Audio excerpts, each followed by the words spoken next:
Hello friends, welcome to my channel. તો friends, આજે હું તમારી સાથે શેર કરીશ કાજુ કતરી જેવો સોફ્ટ અને એના કરતાં પણ ટેસ્ટી માંડવી પાકની રેસીપી. તમે પણ પરફેક્ટ માપ સાથે બનાવશો, ખૂબ જ ટેસ્ટી બનશે.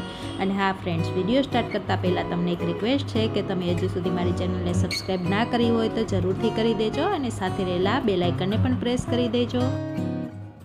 તો અહીંયા માંડવી પાક બનાવવા માટે મેં લઈ લીધા છે 2 વાટકી કાચી સિંગ લીધી છે, એટલે કે માંડવીના દાણા, અને પોણી વાટકી જેટલી ખાંડ લીધી છે. આ પાક પરફેક્ટ છે માંડવી પાક બનાવવા માટે. તો આપણે દાણાને પહેલાં શેકી લઈશું. તો એક જાડી તળિયાવાળી પેન લઈ અને એની અંદર દાણા એડ કરી દીધા છે મેં. હવે એને શેકી લેવાના છે. આ રીતે કન્ટિન્યુઅસલી ચલાવતા જઈએ અને મીડિયમ ફ્લેમ ઉપર આપણે એને શેકી લઈશું.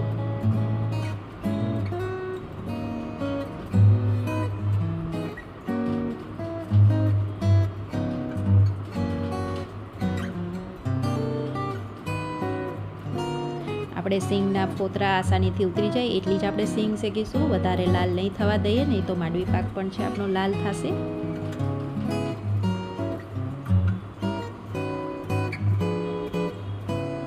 તો અહીંયા દાણા શેકાઈ ગયા છે અને ગેસની ફ્લેમને મેં ઓફ કરી દીધી છે. હવે દાણાને આપણે ઠંડા થવા દેવાના છે રૂમ ટેમ્પરેચર ઉપર. ઠંડા થાય પછી જ એની ફોતરી ઉતરશે. તો અહીંયા ઠંડા થઈ ગયા પછી મેં ફોતરી આ રીતે કાઢી લીધી છે, તમે જોઈ શકો છો. હવે આને આપણે મિક્સરમાં ગ્રાઇન્ડ કરવાના છે. મિક્સરમાં આ રીતે પાવડર બનાવવાનો છે અને મિક્સર કન્ટિન્યુઅસલી નથી ચલાવવાનું. ગ્રાઇન્ડ કરતી વખતે ઓન ઓફ મોડમાં આપણે ગ્રાઇન્ડ કરીશું, તો જ આ રીતે પાવડર બનશે. હવે પેનની અંદર આપણે જે સુગર લીધી હતી એને એડ કરી દેવાની છે. એની અંદર સુગર ડૂબે એટલું જ પાણી એડ કરવાનું છે આપણે. હવે આ રીતે ચલાવતા જઈએ અને ચાસણી બનાવીશું.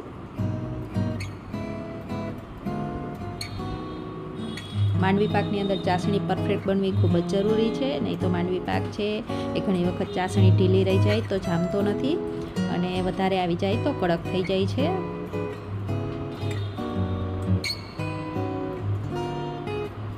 તો અહીંયા આ રીતે એક તાર જેવું થાય ત્યાં સુધી આપણે ચાસણી બનાવીશું. વધારે આપણે નથી લેવાની ચાસણીને.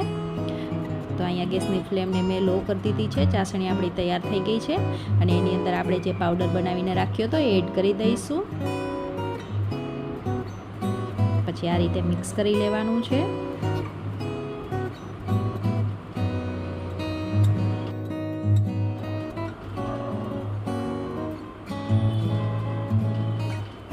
હવે અહીંયા આપણે લાસ્ટમાં 1 ચમચી જેટલું ઘી એડ કરી દઈશું. ઘી એડ કરવાથી માંડવી પાકમાં ટેસ્ટ ખૂબ જ સારો આવે છે. હવે સરખી રીતે મિક્સ કરી દઈશું.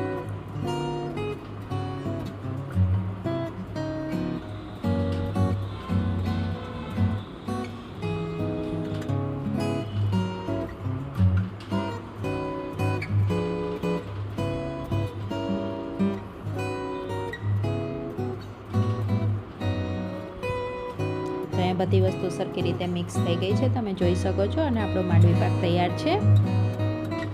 અને ગેસની ફ્લેમને ઓફ કરી દીધી છે અને એક પેનની અંદર મેં ઘી લગાવીને રાખ્યું હતું પહેલાંથી જ. તમે આ રીતે કોઈ પણ પેન અથવા તો થાળી લઈ શકો છો. એની અંદર આપણે માંડવી પાકને ઢાળી દઈશું.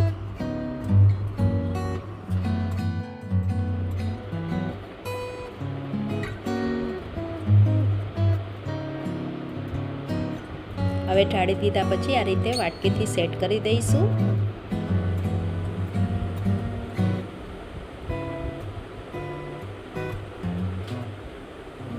તો આ રીતે માંડવી પાક સરસ રીતે સેટ કરી દીધો છે.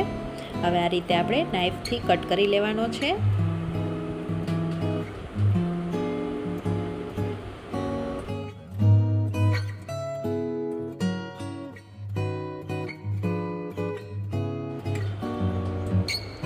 તો ફ્રેન્ડ્સ, અહીંયા આપણો માંડવી પાક બનીને તૈયાર છે. તમે જોઈ શકો છો ખૂબ જ ટેસ્ટી બન્યો છે અને ખૂબ જ સોફ્ટ પણ બન્યો છે.